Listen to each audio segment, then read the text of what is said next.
Evangelho de Marcos, capítulo 14. Faltavam 2 dias para a Páscoa e para a festa dos pães sem fermento. Os principais sacerdotes e mestres da lei ainda procuravam uma oportunidade de prender Jesus em segredo e matá-lo, mas não durante a festa da Páscoa, para não haver tumulto entre o povo. Concordaram entre eles. Enquanto isso, Jesus estava em Betânia, na casa de Simão, o leproso. Quando ele estava à mesa, uma mulher entrou com um frasco de alabastro contendo um perfume caro, feito de essência de nardo. Ela quebrou o frasco e derramou o perfume sobre a cabeça dele. Alguns dos que estavam à mesa ficaram indignados. Por que desperdiçar um perfume tão caro? Perguntaram. Poderia ter sido vendido por 300 moedas de prata e o dinheiro dado aos pobres. E repreenderam a mulher severamente. Jesus, porém, disse: Deixem-na em paz. Por que a criticam por ter feito algo tão bom para mim?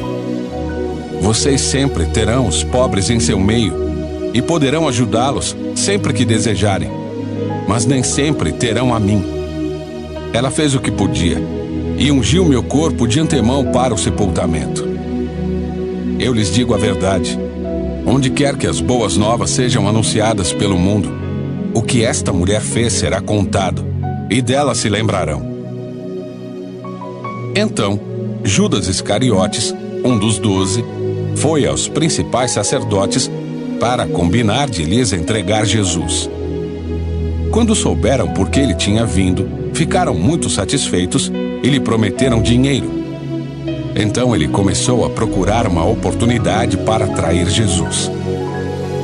No primeiro dia da festa dos pães sem fermento, quando o cordeiro pascal era sacrificado, os discípulos de Jesus lhe perguntaram: Onde quer que lhe preparemos a refeição da Páscoa?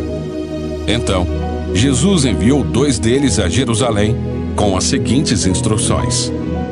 Ao entrarem na cidade, um homem carregando uma vasilha de água virá ao seu encontro. Sigam-no.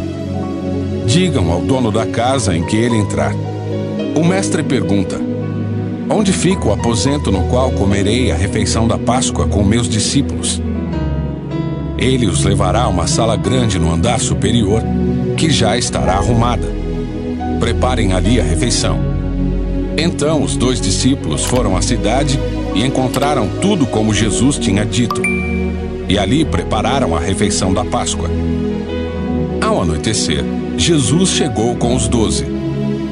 Quando estavam à mesa comendo, Jesus disse: Eu lhes digo a verdade. Um de vocês, que está aqui comendo comigo, vai me trair. Aflitos, eles protestaram: Certamente não serei eu. Jesus respondeu: É um dos 12. É alguém que come comigo da mesma tigela. Pois o Filho do Homem deve morrer, como as Escrituras declararam há muito tempo. Mas que terrível será para aquele que o trair. Para esse homem seria melhor não ter nascido. Enquanto comiam, Jesus tomou o pão e o abençoou. Em seguida, partiu-o em pedaços e deu aos discípulos, dizendo: Tomem, porque este é o meu corpo. Então, tomou o cálice de vinho e agradeceu a Deus. Depois, entregou-o aos discípulos e todos beberam. Então Jesus disse: Este é o meu sangue que confirma a aliança. Ele é derramado como sacrifício por muitos. Eu lhes digo a verdade: não voltarei a beber vinho, até aquele dia em que beberei um vinho novo no reino de Deus. Então, cantaram um hino e saíram para o Monte das Oliveiras. No caminho, Jesus disse: Todos vocês me abandonarão, pois as Escrituras dizem: Deus ferirá o pastor e as ovelhas serão dispersas. Mas depois de ressuscitar, irei adiante de vocês a Galiléia. Pedro declarou: Mesmo que todos os outros o abandonem, eu jamais farei isso. Jesus respondeu: eu lhe digo a verdade.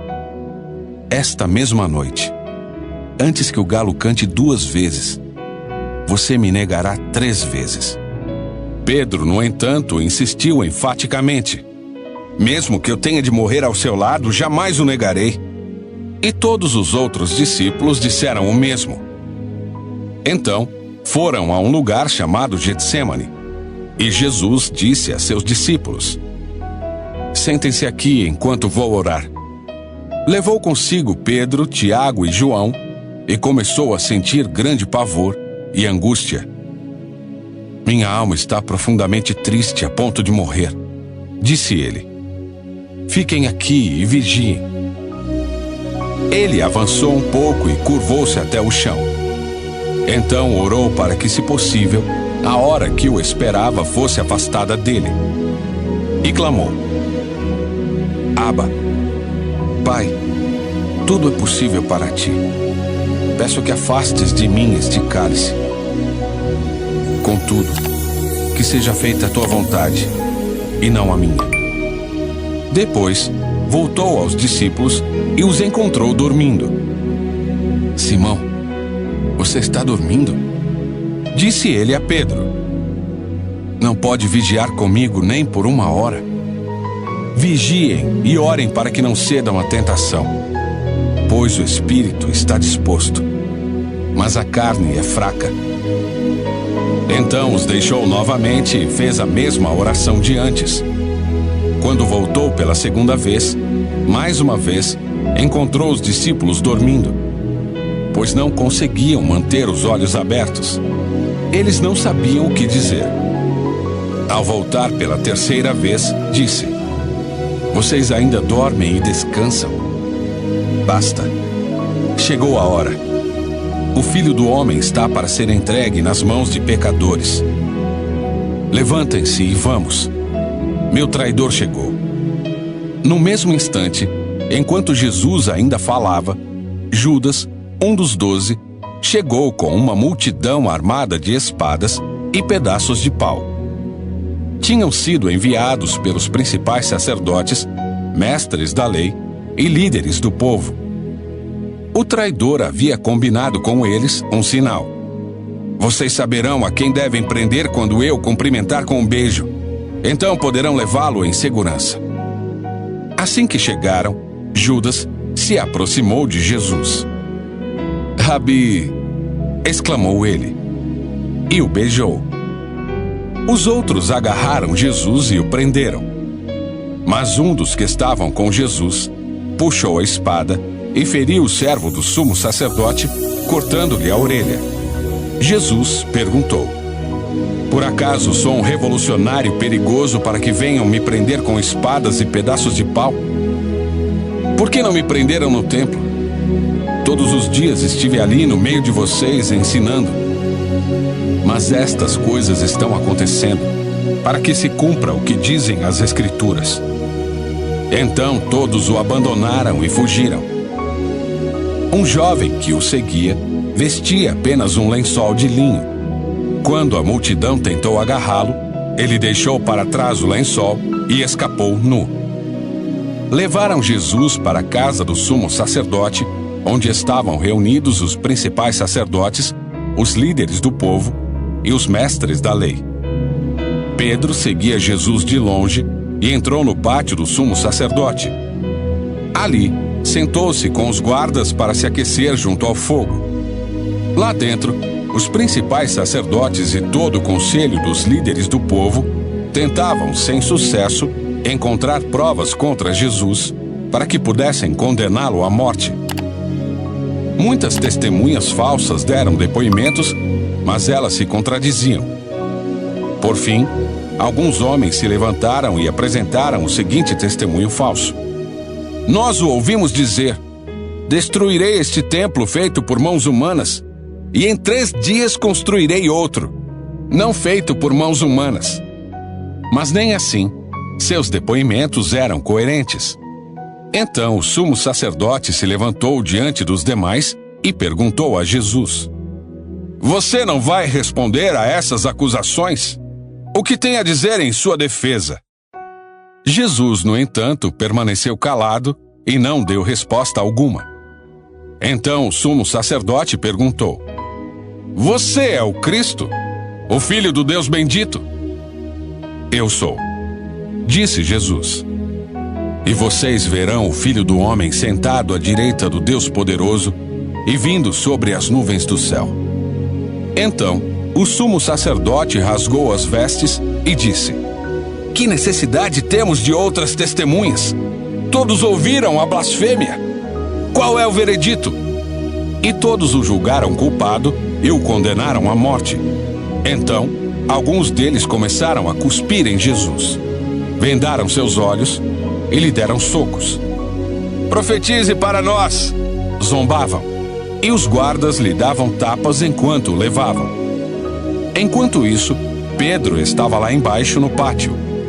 Uma das criadas que trabalhava para o sumo sacerdote passou por ali e viu Pedro se aquecendo junto ao fogo. Olhou bem para ele e disse: Você é um dos que estavam com Jesus de Nazaré. Ele, porém, negou. Não faço a menor ideia do que você está falando, disse, e caminhou em direção à saída. Naquele instante, o galo cantou.